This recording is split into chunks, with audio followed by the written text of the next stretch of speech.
ಮಹಾಲಕ್ಷ್ಮಿ ಮನೆಗೆ ಬಾರಮ್ಮ, ಮಹಾಲಕ್ಷ್ಮಿ ಮನೆಗೆ ಬಾರಮ್ಮ, ನಮ್ಮ ಪ್ರೇಮದಿಂದ ನೋಡಮ್ಮ.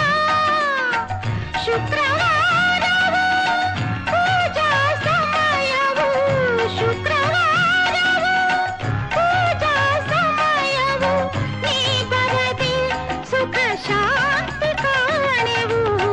ಮಹಾಲಕ್ಷ್ಮಿ ಮನೆಗೆ ಬಾರಮ್ಮ, ಮಹಾಲಕ್ಷ್ಮಿ ಮನೆಗೆ ಬಾ